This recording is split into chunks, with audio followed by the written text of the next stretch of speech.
তালাশ করে, আমার মালিক, আমার মালিক, আমি বাড়ি পাইছি, গাড়ি পাইছি, টাকা পাইছি, কিন্তু আমার মালিকের তো আমি পাইলাম না। আমার মালিকের আমি কোথায় পাই? আমি যে টাকা নিয়ে পাগলামি করি, এই টাকা তো আমারে চায় না। আমি যে ক্ষমতার পিছনে জীবন কাটাই, সে ক্ষমতা তো আমারে চায় না। আমি যে স্ত্রীর জন্য জীবন দিতেছি, সেই স্ত্রী তো আমার জন্য জীবন দিবে না। দিবে না। আমি যে সন্তানের পেছনে রক্ত ক্ষয় করতেছি, ঘাম ছুটায় কামাই করি, সন্তান তো আমার জন্য কিছু দিবে না। স্বার্থে আঘাত লাগলে সব চলে যাবে। কিন্তু চিন্তা করে দেখলাম, একদিন আমাকে আমার মা ছেড়ে দিবে, বাবা ছেড়ে দিবে, ভাই ছেড়ে দিবে, সন্তান ছেড়ে দিবে। আমাকে সবাই ছাড়িয়া ওই বাঁশবাগানে রাখবে, কিন্তু আমার মাওলা যিনি আমার আসল মালিক, সে আমাকে দূরে ঠেলে দিবেন না।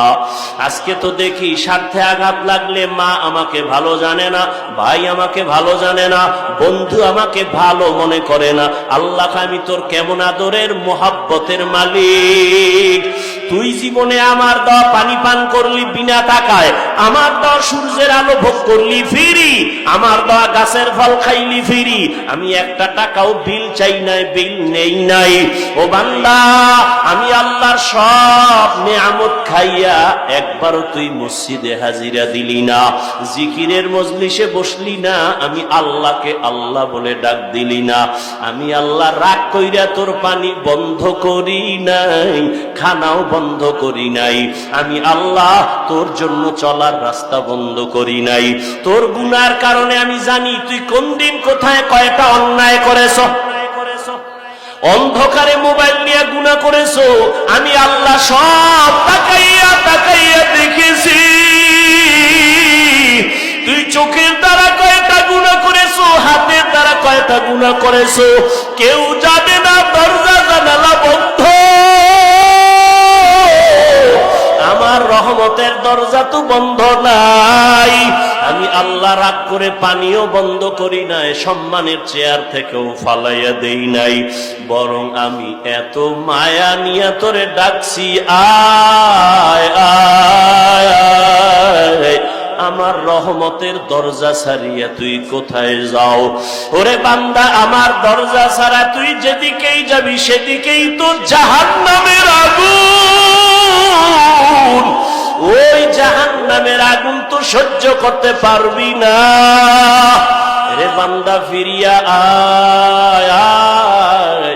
যদি একবার ফিরিয়া আইসা একবার আল্লাহ বলি আমাকে ডাক দাও, তোর জীবনের সব গুনাহ আমি মাফ করে দিব।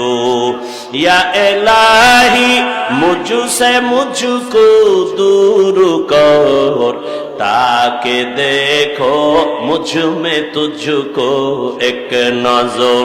या इलाही तू मेरा माबूद है, या इलाही तू मेरा माशूक है। আল্লাহ পাক চান না তার আদরের কোন গোলাম জাহান্নামে যাবে। আল্লাহ বড় মায়া কইরা বানাইছেন তো, এই জন্য আল্লাহ এক সেকেন্ডের জন্য চান না তার বানানো কোন আদরের গোলাম জাহান্নামে যাবে। এলাকায় একজন আল্লাহর ওলি আসছেন, মানুষ দোয়ার জন্য লাইন দিছে। খবর শুই না সনাতন ধর্মের একটা যুবক হিন্দু ছেলেও দেখা করতে গেছে, দোয়া নিবে। আল্লাহর ওলির সামনে গিয়া যখন দাঁড়ায় গেল, সুদর্শন ছেলেটা হুজুরে হাত বাড়ায় দিছে, সালাম। হিন্দু ছেলে সালাম পারে না, মোটামুটি বলছে, আর কয় হুজুর দোয়া করবেন, আমি হিন্দু ধর্মের ছেলে। হুজুর এই কথা শুনে হাতটা চাপ দিয়া ধরছে, আর ছাড়ে না। দইরা যুবকের চেহারা দিয়ে তাকায়া, এক ধ্যানে তাকায়া চোখের পানি